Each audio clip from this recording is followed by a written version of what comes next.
Oh, I saw the light come on. The light is on. Yeah. We are recording. So hello everyone and welcome to Spirituality Without the Bullshit. This is my very first episode and today I am joined by Natalie Windlefell. Natalie, please introduce yourself. Yeah, so I'm Natalie Windlefell, and I'm the author of Rude Awakening, a mixtape. It just came out in February, and it's a real, honest, raw account, basically, of my spiritual awakening journey up to this point. So, yeah, that's me. I live in the U.S. I'm in Philadelphia at the moment, and I live with my husband and my crazy Pomeranian.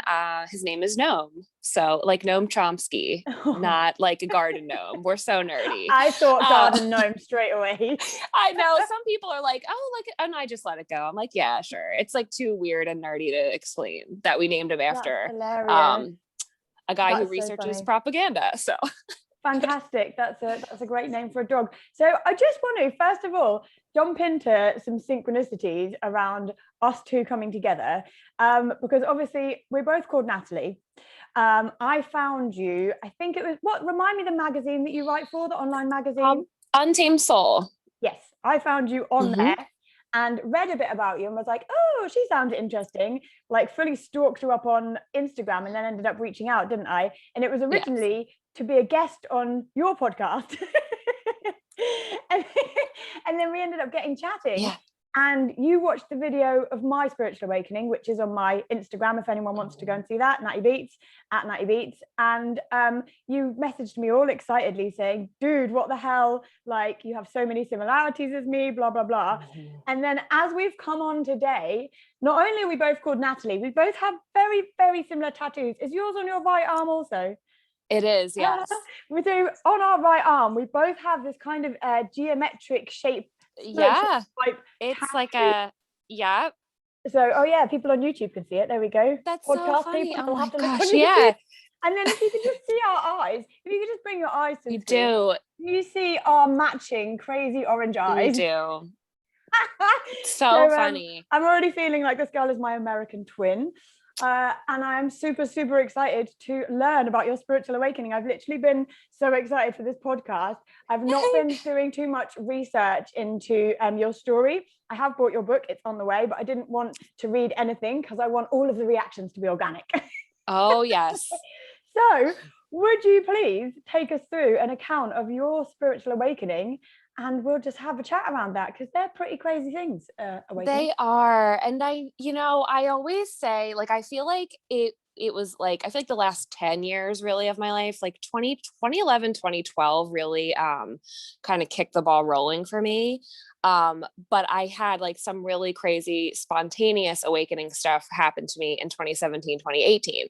So I like to back it up to like 2011, 2012, I went through my first real dark night of the soul. I had just broken up with someone. I had like, oh yeah. I was 25. I was like, I was living the life basically that, my hometown and my parents cookie cutter, I was like on the trajectory to just play that out. And something inside of me was like, you need to not do this. This is not your path. So broke up with the guy, went kind of rogue. And it's in my book, I spent really like a whole entire year of my life. I got this shitty city apartment. I drank my face off. I got into some really like crazy situations.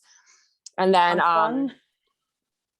so then I couldn't do that anymore. I mean, I pretty much just burned out. So I like cleaned my life up. I was still working at the time. But something was always like nagging at me that like I was missing something, like I wasn't being authentic, but it was always in the back of my mind. And then come 2017, it really started to not leave me alone. I was like climbing the corporate ladder, just wanted to crawl out of my skin. And then I really just got smacked with the awakening bug. I got really into meditation, like on a whim, was really doing deep meditation for the first time in 2017. I went to this like spiritual retreat and I mean, I did like Kundalini meditation for the first time. And I mean, I never tapped in like that in any way, like before. I just was crying for no reason. So I'm like, this is it's crazy. Was it something that like just called out to you? You just kind of Yeah, following the signs or whatever? yeah, I just really was like following like, my interests. I just started to get these weird interests to like look into spiritual stuff. And then the craziest thing that happened to me, I literally was sitting in my office around other people. I was just sitting there totally sober, and all of a sudden I just started to feel like really strange. I was sitting at my desk and I was like, what the hell is going on with me? I started to get really hot, really dizzy. And I'm like looking around, I'm like, oh my God, people probably think I'm nuts. I'm like bugging out. I feel like I am like tripping out at my desk. I don't know what to do. So I texted like the only spiritual friend I had at that point, and I'm like, what is going on with me? Because everything I was Googling, I was like, oh my God, I'm having a psychotic break. So I'm like, The I know real I'm not world crazy really though. doesn't help with this stuff, does it at all? No, it There's doesn't. so It doesn't. little real Yeah. information, which is why I want to do this podcast. Yeah. So I just kept feeling weirder and weirder and weirder. And then I basically like, this is in my book too. I just go outside. I went outside. I like took a walk in the park, and I swear to God, I've never done like mushrooms or anything. And I was like, what the hell? I was looking around the park. Everything was like weirdly colored. I was like, this totally like blissed out state. Like the sun looked crazy. There was like a street fair going on. I felt like I was in a cartoon. I was like, what is going on here? Lost all track of time. I thought I was out there for like hours, but then like I kind of snapped out of it, and I was just like, oh my God, I have to go back to work. Like, what the hell is going on with me? But I went back into the office, and whatever happened to me there, my friend had texted me back. I was like, what's going on? And she was like, Google Kundalini Awakening. And I was like, what? Amazing. And that's kind of when I first learned that, like, I really got like hit with the spontaneous experience. And from then on, I was really put on a path. I quit my job like a few months after that, and just really started on the journey. And it is crazy like when things like that happen. And before that happened to me, I was becoming more open to it, but like, I really was the last person I did not ask for that shit. I really like, maybe apparently I did, like I know more about this now, as I've like embraced it, but hindsight is a wonderful thing. Yeah. But in the moment you're like, what the hell is going on with me? Because like trigger it, like obviously with mine, it was triggered by, it was very, very easily kind of pinpointed from a string of traumas that built up and then kind of burst open in me. Was there anything in the days leading up to sort of the height of your awakening? Yeah, not the days. I had a really traumatic like assault experience in 2015, and it was really complicated. There were layers. The people that were involved in it were family members and people I knew. So that whole thing really just rocked me. It really kind of exposed, a lot of things about who I thought people were and weren't. So that kind of thing was really jarring. And I think that definitely, like me starting to untangle it and not numb it out, I think that really, played a part. I think there's a lot, it's a very common thread, especially over the last couple of years, of people starting to deal with their trauma rather than numbing it out. And it does seem to untangle and give people more of an awakening. With a lot of people I know that they're coming in as sort of like a bit of a breakdown or a breakthrough or whatever, but they have that one moment, whether it's from sitting there suddenly feeling weird, or I've had that feeling before, when you feel like you're in a dream state and you're suddenly so aware. That's what happened to me. I was suddenly so aware that I was in my body, and I felt like I was in my body looking out, and it scared the crap out of me.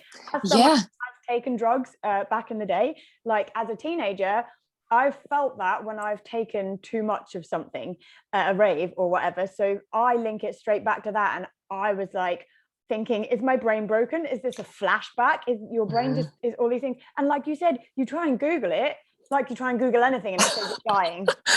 Right. And it's funny because I've had them side by side at one point. I'm like, this is ridiculous. The symptoms for psychotic break and the symptoms for Kundalini awakening are very similar. So it's like, if you don't, God bless my one friend who told me to look into it, because Two different that's sides like of the same coin.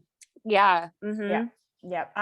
I'm really interested, actually. Something that I'm wanting to explore more and more, especially with like some of the guests that I'm going to get on, is that fine line between mental health and spirituality. There's a great TED talk that I watched that I think was called Spiritual Awakening or Psychosis or something, and I just listened to it, and I'm being more and more aware of people that are coming to me for help that have previously been sectioned or been on tablets for bipolar or this or that, and they come to me and we kind of get to the bottom of it, and they're just highly psychic. They've been seeing spirits, they've been channeling things, but because of their peer group and the people they have access to, and because they Google online, and they either have doctors saying it's like a breakdown, or really, really spiritual people with their feathering round and talking like this, and they're like, no, that's not for me, that's not for me. So there's right. People that get stuck and they get labeled with mental health problems, but the more I learn about it, the more I'm like, so how much of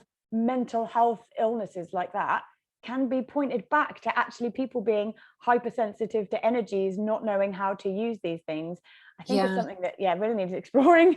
I totally agree. And I think that's where like really knowing yourself comes in, and grounding as well. I mean, I have a whole history of mental health craziness my whole life, and I do, now that I think back on a lot of it, I know I have always been like more in tune than some other people.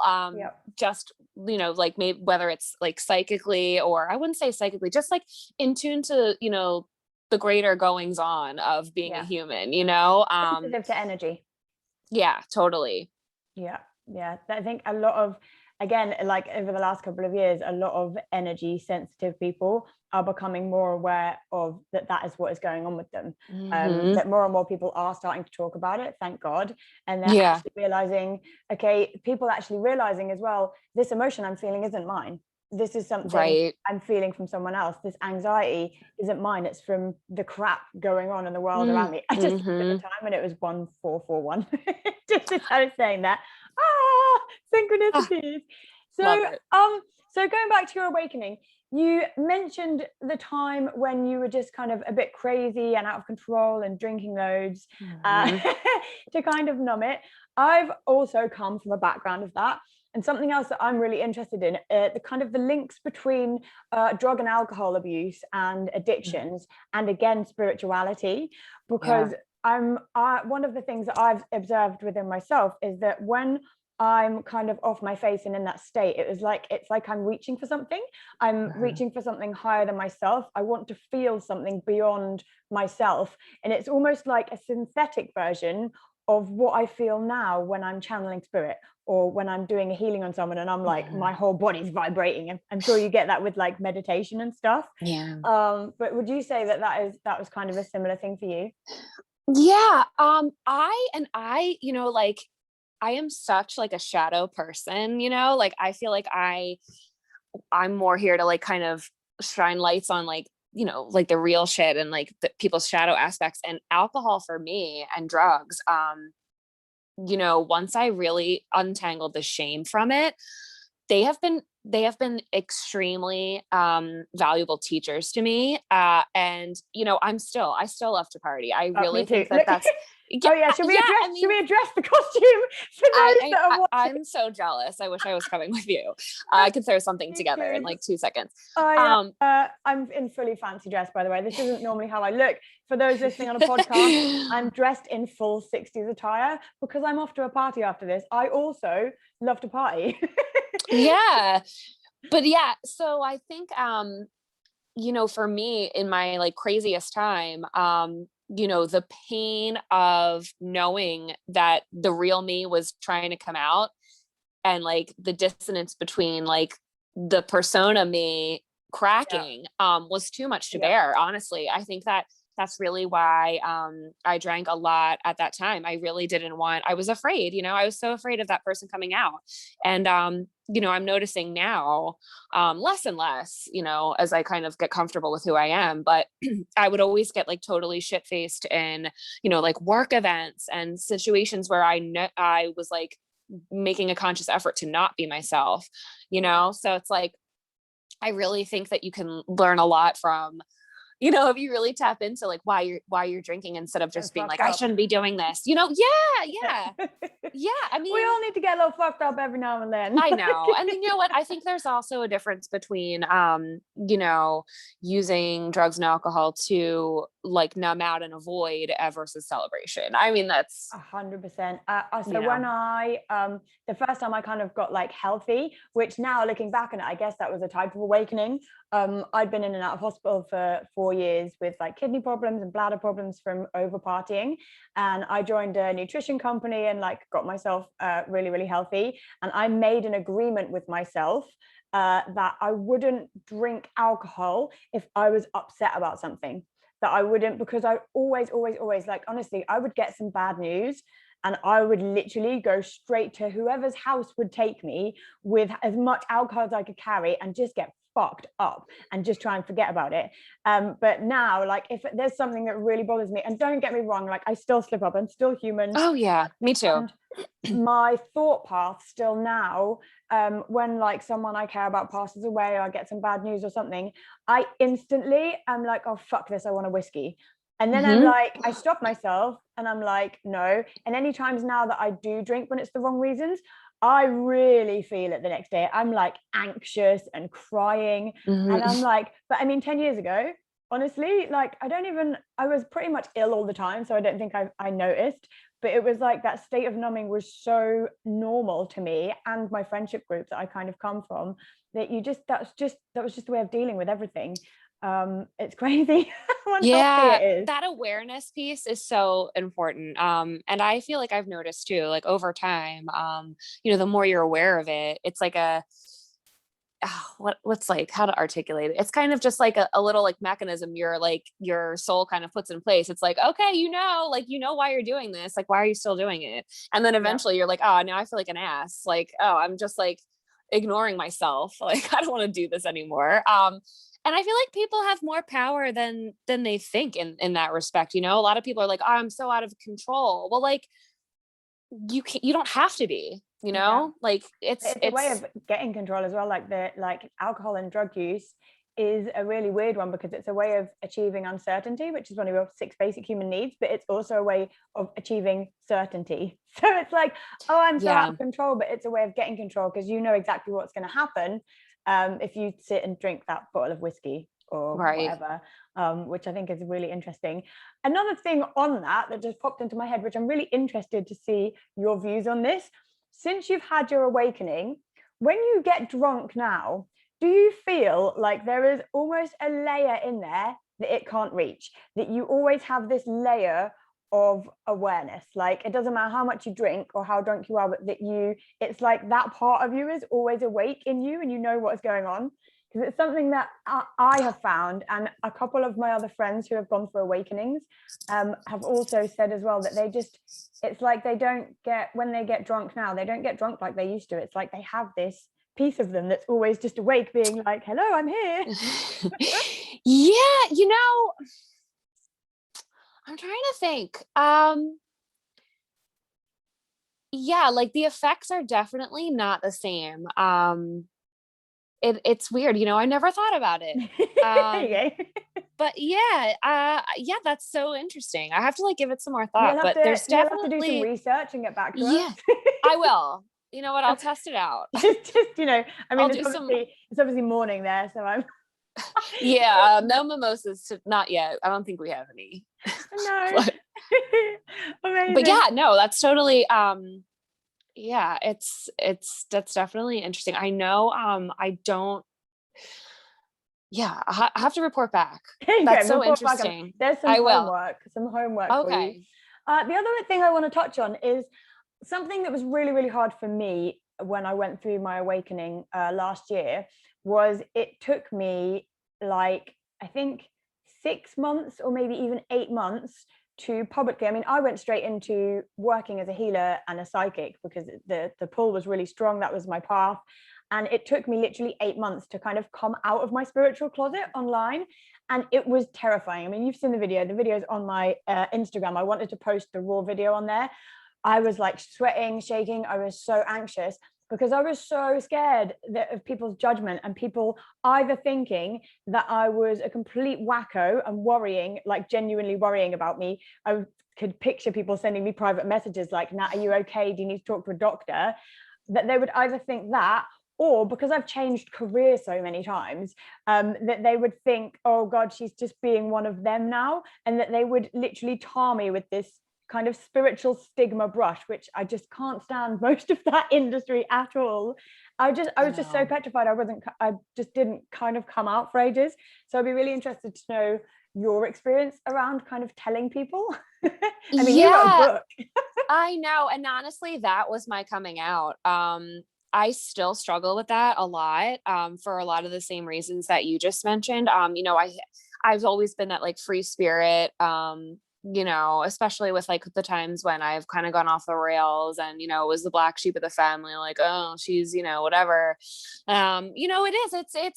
It sucks. You don't want people to be like, and being, I feel like still a huge trigger for me is people thinking I'm crazy. And maybe they don't at all. I have no clue, but it terrifies me still. Because it's not, I'm glad that we're, more people like us are here and speaking out about it, because we have to normalize it. I mean, this planet is going through some crazy shifts. This bug is going to hit more and more and more people that didn't ask for it. Yeah.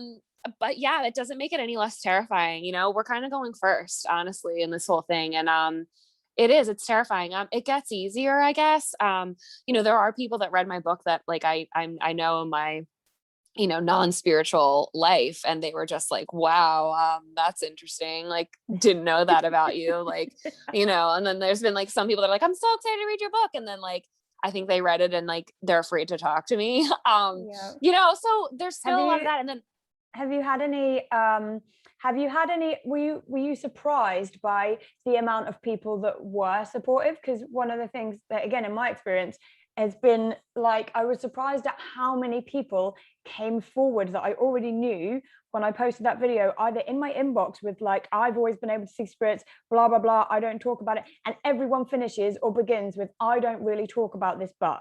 And I'm like, this is why everyone thinks it's so weird and so unusual, because no one fucking talks about it. If everyone talked about it, you would probably realize that 5 or 6 people in your immediate friendship group was actually spiritually woke as fuck. Yeah, I know. I've had people, so my book is really about just like, untangling all like the stupid bullshit that isn't authentically you. My book focuses a lot on that. And it does get into like, I have like a whole thing about my past life experience, the whole like office situation that I just told you about. And a lot of that people have reached out and were like, wow, I really want to like do something like that. But a lot of people have actually, the response was, they have been like, wow, your book really like kicked my ass. I really need to like look at myself and like figure out, what I'm doing with my life. A lot of people, I did start speaking out. Like I kind of like, after my awakening and I quit my job, I was really on this like get out of corporate America train. And that's where I made like a lot of connections online at first. And now a lot of those people are reading my book and they're like, oh, so there's like another layer to that. And I'm like, yeah, I didn't just quit corporate America because it sucked. Like it was like a soul thing. So now people are like, did you use, because it sounds like, again, exactly what I did, you used this kind of get out of corporate America when it was really the spiritual awakening that you were talking about or wanted to talk about, but you used a safe middle ground. That's exactly what I did with my More with Natty group, which I'm feeling like I kind of need to change. I started a group that was health tips for the mind, body and soul, and I started talking about energy healing a bit in there, but making sure that I put it with credible NLP stuff and psychology and all of that, because again, I was just like flip-flopping, and it was like I felt it was the middle ground I felt comfortable with, because I was so scared of just going into what I wanted to bloody talk about, which is this stuff. Yeah, I know. I'm like, oh, and like more and more and more, I'm getting pushed into just being like, fuck it. We're just going to talk about this head on. But yeah, no, I totally get that. I did it too. I mean, like I said, I still do it sometimes, but and people, it doesn't help that like this cancel culture environment that we're in. I feel like people are projecting their own insecurities and shit that they need to deal with onto people like us that are like just trying to like speak their mind. And it's like, dude, if you don't like what I'm talking about and you don't agree with it, then leave, So that's, and that is so much easier said than like, lived. But, I feel like that's kind of where I'm getting at. But yeah, dude, it's scary. It's like, it still is scary. Even though there's more and more people talking about it, it's still scary. I've integrated most of the stuff I do, because obviously I do the healing stuff, and I do some really weird shit that if you told me I was doing this last year, I would have been like, what is that?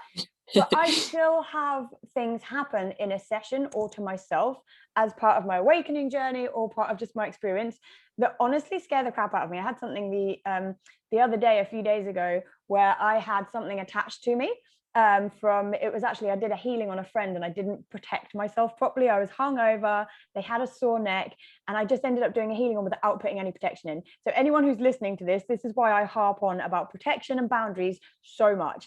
I ended up getting something attached from them, ended up getting attached to me, gave me really bad sleep paralysis.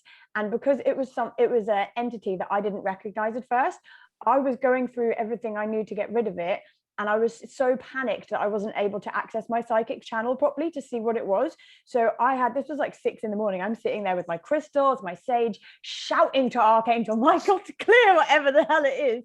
And it honestly, I managed to get rid of it in the end. I found out what it was. But I sat there afterwards and I just cried and cried and cried. And a part of me was like, why the fuck am I doing? Why is it me that has to do this work? And why, if I have to bring such light to the world and help all these people, why the fuck are they not protecting me?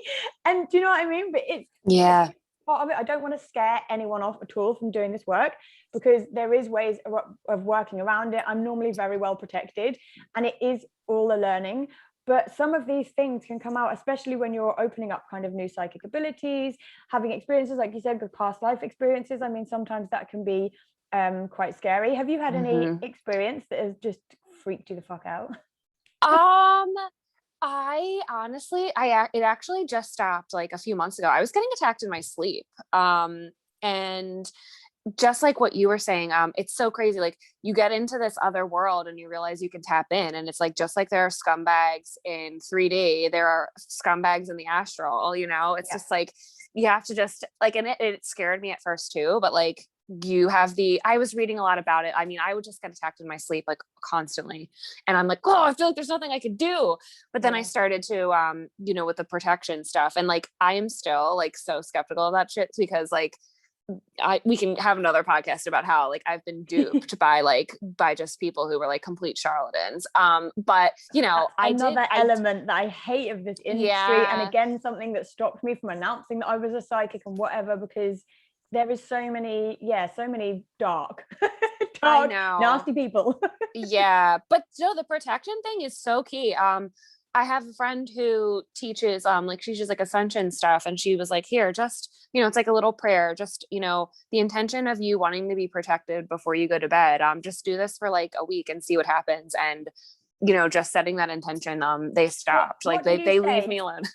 Out of interest, because we can swap protection prayers for anyone listening, because they can do it. Anyone who's listening who also is getting woken up in the night or hearing banging around their house or just feeling a presence that they don't want there, you can try these. So what is yours? So it basically was I was like reading it verbatim, and then it just didn't feel like it. I was like, why isn't this working? And I feel like it's because like the intention, like it wasn't me. So just all I do is say, like, I just say, I'm protected. God is with me.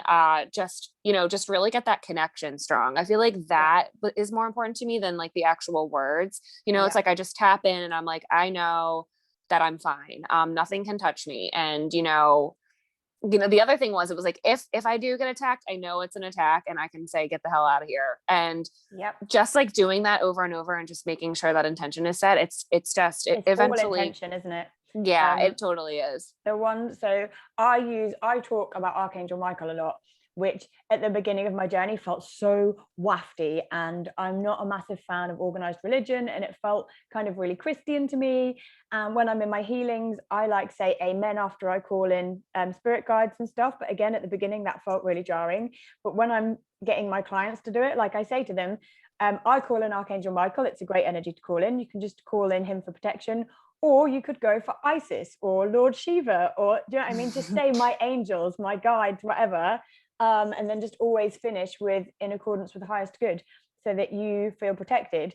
And if you don't want to say amen, say thank you or aho or blessed be, or do you know what I mean? Yeah. It's the whole thing that I teach to people, which I'm sure you'll agree as well, is that it has to come from you. It has to feel resonate, it has to feel authentic. So but this is one of the things again that I'm not a fan of, kind of a lot of spiritual teachings. I feel that like getting outdated. There's so much kind of ceremony involved, and you must do this, this, and this in this particular way, and have this, and then light this, and wave this.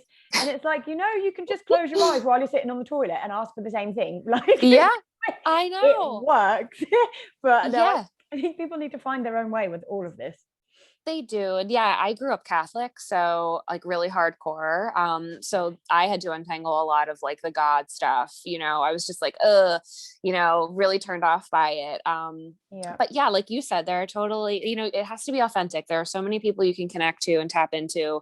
And that's like the fun part, like researching, there's going to be guides that resonate with you and guides that are like, this feels fake if I'm calling on them. You know what I mean? Like I'm like super into Joan of Arc right now. I've never So I had her come through for a client last year. That's interesting. I just remembered that. yeah, and it was funny. I was amazing. looking up my Saturn return. And it was in November of like 2014 is when it started. And I had like a saved picture of Joan of Arc in there. And I'm like, what the hell? It was so Oh my strange. God, I love synchronicities and I coincidences know. like that. They're just literally amazing. That's hilarious. So going back to your book, how have you covered like the whole story of kind of what happens, or what happened with your spirituality between sort of when you did, so when did you release the book? Was it 2017, 2018? No, the book just came out in February of this year. So you were just writing about that period in your time, in your life? Yeah. Yep. So I started writing the book last summer. Amazing. Yeah, and it's backed by every chapter is a song that really touched me throughout my awakening. And you don't need to know the songs at all to read it. It'll read just fine. I'm so excited. Mine But arrives in like 10 days. oh yeah, I can't wait for you to read it. But yeah, it just touches on like things that came up in my awakening, and just my journey of finding myself. It just is kind of just a collection of stories from the last 10 years on how I got from there to here. Amazing. That's Yeah. amazing. And what do you have any plans? What are your plans going forwards with regards to kind of your spiritual journey, if you have any? And also something we touched on just before I hit record as well, was that I asked you what you do for a living, because I wasn't sure whether you did like a spiritual job or whatever. Yeah. And I really actually like the fact that you don't, because it shows to people you don't have to go through an awakening and suddenly walk the spiritual path and be a healer or a psychic or whatever. Yeah. You can just have your normal life, but a better version, right? Yeah. So I quit my corporate job. I mean, that was spirit really made me get the hell out of there. I mean, that was like an authenticity central. And corporate like financial services is like a very corrupt place to be. I bet. So I needed to get the hell out of there. But yeah, it's too much pressure. It was too much pressure on me to try to like go gung ho into the spiritual stuff, especially when I didn't really know what that looked like for me yet. Yeah. So, my dad owns a company. He owns a machine shop. We make machine parts for the aerospace industry. It's totally blue collar, totally something I've never, thought I would ever be in before. I answer his phones and I do the office stuff, and, it's supporting me at the moment while I, get my book off the ground and then see what comes from that. Once I kind of got out of the whole ego trap of like, oh my God, I look like such an asshole. I'm not doing anything. Like I'm not, I'm not this like overnight 10K month, like gazillionaire, Oh like my it God. just, once I trap. got it, I know. I know that. Yeah, it burned me out. Yeah. So you know what? And I know, knowing, and like for anybody else who's listening to this, that, you know, they're in a similar situation. One, what you do to make money, is not who you are. And Amen. two, everything is temporary. You know, like, I feel like I talk to my husband about this all the time. It's like, you know what, if you know that your path is going to lead you to something great, and you just need to make money in the meantime, just find something that you can tolerate. 100%, because it gives You you know, space. like It's like the yeah, job is holding space for you to do all the rest of your stuff. Obviously, I it wouldn't is. choose a job that is like massively taxing on your whole life to do that. You need to do something that can be just a job to support you, so that you can have all this sort of time and space to figure out who you are and where you're going. Yeah. I think Yep. that's a really good way around it. There's a lot of people out there, kind of like spiritual coaches, business coaches, or whatever, kind of preaching this manifest everything and you can have it yesterday, just sit and the universe will provide. And it's like, I gotta pay my bills, motherfucker. I know. Unfortunately, we do. We still have to do all that shit until we don't. But yeah. Exactly. I mean, I'm a massive fan of manifesting, and it does 100% work. Like, don't get me wrong, I am in an amazing position at the moment where I'm kind of running my dream business and everything. It didn't come easy, and I've been an entrepreneur for the last 12 years, so really I've earned my fucking dues in that sense. But at the same time, I literally have pretty much manifested everything that is around me at the moment. But I think that I'm a massive fan of busting through the bullshit. This is why it's called spirituality without the bullshit. And I think it's really important to show people, yes, you can manifest your dream life, but you need to work for that shit. And it may not look like a straight path. You might have to do shit you don't want to do you to where you want to be, which it's like mixing the traditional kind of business coaching and personal development side with spirituality is what I'm a really big fan of. It's cherry picking from both, kind of what resonates and what works, rather than being all like wake up at 4 a.m. and only work 5 hours a week to be a millionaire and all that shit, or just sit on your ass and the universe will provide you millions of pounds with the crazy eyes and the funny voice. No, bitch, that doesn't work. No, it's like a combo of both. And I think like I'm learning too, like I always like, it was like manifesting and money. It was just money, you know, like I was so focused on that. And like, I'm realizing now, like I've been manifesting like connections, like this one, you know, like,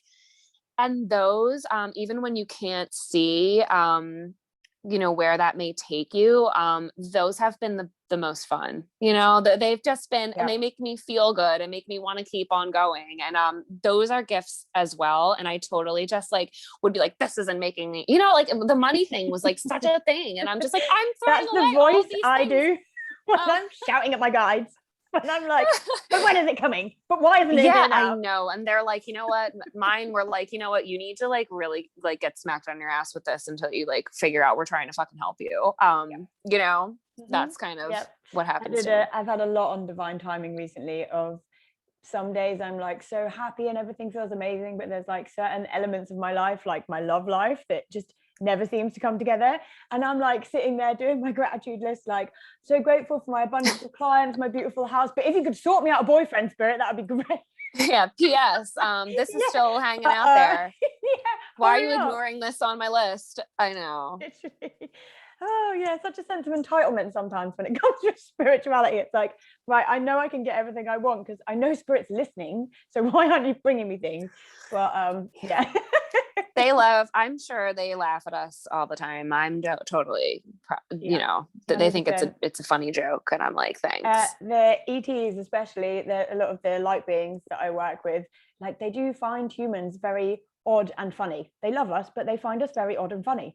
When I channel like the Arcturians or the Pleiadians and stuff, they make me laugh, and I can feel them laughing at me. And sometimes I'll get messages through, and I'm like, this motherfucker's laughing at me. and because they can't understand our funny little human ways of doing things. It's like that obviously to them time doesn't exist, because we know time is just a construct and all of that stuff, but we are human. And next week is next week to me. You know, I know. Totally. Regardless of whether everything exists now, and people say all of that, whatever, and I'm like, yeah, but next week is still next week though, innit? And I still don't have that thing until next week, so Right. Down here, we're still bound by this whole thing. Yeah, exactly. I still have a watch and a clock and stuff. So Right. Yeah. People are depending on me to actually like show up sometimes. yeah, You yeah, know. amazing. So, just to finish off with, my darling, because I am trying to keep these at 30 minutes and I don't even know how long we've been on, but could you please let everyone know where they can find your book and where they can find anything else relevant that you might want to share, pretty much? Yeah. Promote yourself. So my book, my website, nataliewindlefell.com, you can, it's very, there's nothing, there's just a little bit more about me on there. There's links to buy my book on Amazon on there, but I know like over in the UK and stuff, if you just Google Rude Awakening a mixtape, it's online wherever books are sold. So there's I like found it on independent. Amazon UK. I just Okay, searched perfect. Amazon UK. It was the Yeah. first one. So yeah, you can go there, grab a copy. And then my social media modality of choice is Instagram. I'm always on there. I post With the memes, memes. deep thoughts, Deep just a memes. little like, yeah. So I'm like, a mixed bag of deep thoughts, memes, poetry. I'm like a super big Charles Bukowski fan. I do a poem by him every Monday. You can come hang out with me on there. Nice, amazing. Well, it's been amazing chatting with you. I'm sure I'm going to talk to you a hell of a lot more after this. Yes.